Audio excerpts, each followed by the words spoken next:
জুলাই কেবল আবেগে ভাষার মাস নয়, এটি গণতন্ত্র পুনরুদ্ধারের লড়াইয়ের ডাক ছিল। মঙ্গলবার জুলাই অভ্যুত্থান স্মরণে মাসব্যাপী কর্মসূচির উদ্বোধনী অনুষ্ঠানে প্রধান উপদেষ্টা ডক্টর মোহাম্মদ ইউনূস এ মন্তব্য করেন। আবার যাতে স্বৈরাচার কখনো মাথা চাড়া না দিতে পারে, সেজন্য সবাইকে সচেতন থাকতে হবে বলে উল্লেখ করেন তিনি। মেহেদী হাসানের রিপোর্ট। সিল্কোর সিল্ক অ্যান্ড শাইন, যাতে আছে আর্গান অয়েল ও ওট প্রোটিনের গুডনেস, যা আপনার চুলকে রাখে হেলদি অ্যান্ড শাইনিং। গেল বছর জুলাই আন্দোলনে পতন হয়েছিল শেখ হাসিনার 16 বছরের স্বৈরশাসনের। এজন্য এবছর 1 জুলাই থেকে হাতে নেওয়া হয়েছে বিশেষ অনুষ্ঠানমালার, যার উদ্বোধন করলেন স্বয়ং প্রধান উপদেষ্টা।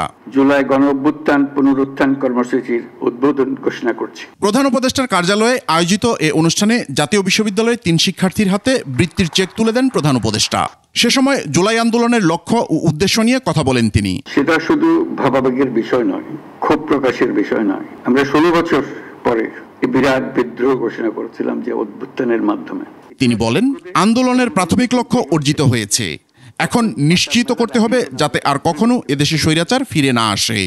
যে লক্ষ্যে আমাদের তরুণ ছাত্ররা, জনতা, রিক্সা চালক, শ্রমিক, কিশোররা শহীদ হয়েছিল, আহত হয়েছিল, সেই লক্ষ্য বাস্তবায়নে আমরা আবার নতুন করে শপথ নেব এই অনুষ্ঠানমালার মাধ্যমে, এবং সেটা আমরা প্রতি বছর করব, যাতে স্বৈরাচার আবার কোনো রকমের কোথাও মাথা চাড়া দিতে না পারে। সামনে বড় সম্ভাবনা থাকলেও পথ অনেক কঠিন বলেও উল্লেখ করেন প্রধান উপদেষ্টা।